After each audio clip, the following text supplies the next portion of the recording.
ಲಕ್ಷ್ಮೀ ನಿವಾಸ ಸೀರಿಯಲ್‌ನ ಜಾನು ಎಂದು ನೆನಪಾಗಿ ಮಾತು ಉಳಿದಿರುವಂಥದ್ದು. ಹಾಗಾದ್ರೆ ನಿಜಕ್ಕೂ ಜಾನು ಅವ್ರಿಗೆ ಏನಾಗಿದೆ ಇದ್ರ ಬಗ್ಗೆ ಸಂಪೂರ್ಣ ಮಾಹಿತಿ ನಾನು ನಿಮಗೆ ಕೊಡ್ತೀನಿ. ಅದಕ್ಕೊಂದು ಚಾನಲ್ ಸಬ್ಸ್ಕ್ರೈಬ್ ಮಾಡ್ಕೊಳ್ಳಿ ಸ್ನೇಹಿತರೆ. ನೋಡೋಕೆ ಕೂಡ ತುಂಬಾನೇ ಮುದ್ದಾಗಿರುವಂಥ ಜಾನು ಇತ್ತೀಚೆಗೆ ಸಹ ಮದುವೆ ಸಹ ಆಗಿದ್ರು. ಮದುವೆ ಆದ ನಂತರ ಸೀರಿಯಲ್ ಬಿಡ್ತಾರೆ ಅಂತ ಹೇಳಲಾಗ್ತಿತ್ತು. ಸದ್ಯ ಮತ್ತೆ ಸೀರಿಯಲ್ ಮುಂದುವರೆದ್ರು ಮತ್ತು ಸೀರಿಯಲ್ ಕೂಡ ತುಂಬಾನೇ ಟಾಪ್ ಆಗಿ ಕೂಡ ಮೂಡಿ ಬರ್ತಾ ಇದೆ ಅಂತ ಹೇಳ್ಬೋದು. ಏನೋ ಇದೇ ಸಂದರ್ಭದಲ್ಲಿ ಈಗ ಜಾನು ಅವರು ಒಂದು ಶಾಕ್ ಅನ್ನು ಕೂಡ ಕೊಟ್ಟಿದ್ದಾರೆ. ಅವ್ರು ಇತ್ತೀಚೆಗೆ ಕೆಲವು ಕಾಲಾವಧಿಯರು ಕೂಡ ಸೀರಿಯಲ್ ಹೊರ ಬಂದಿದ್ದಾರೆ. ಅವರ ಬದಲಾವಣೆಯನ್ನು ಕೂಡ ನಡೆದಿದೆ.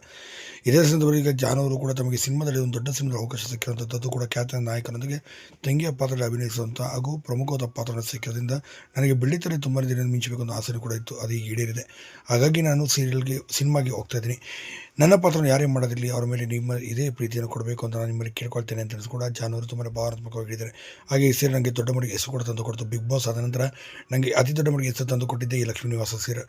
ಎಲ್ಲರ ಮನೆ ಮಾತಾಗಿದ್ದೀನಿ. ಎಲ್ಲರೂ ಎಲ್ಲೂ ಹೋದ್ರು ಕೂಡ ನನಗೆ ಗುರುತಿಸ್ತಾರೆ, ಫೋಟೋ ಕೇಳ್ತಾರೆ. ತುಂಬಾ ಖುಷಿಯಾಗುತ್ತೆ.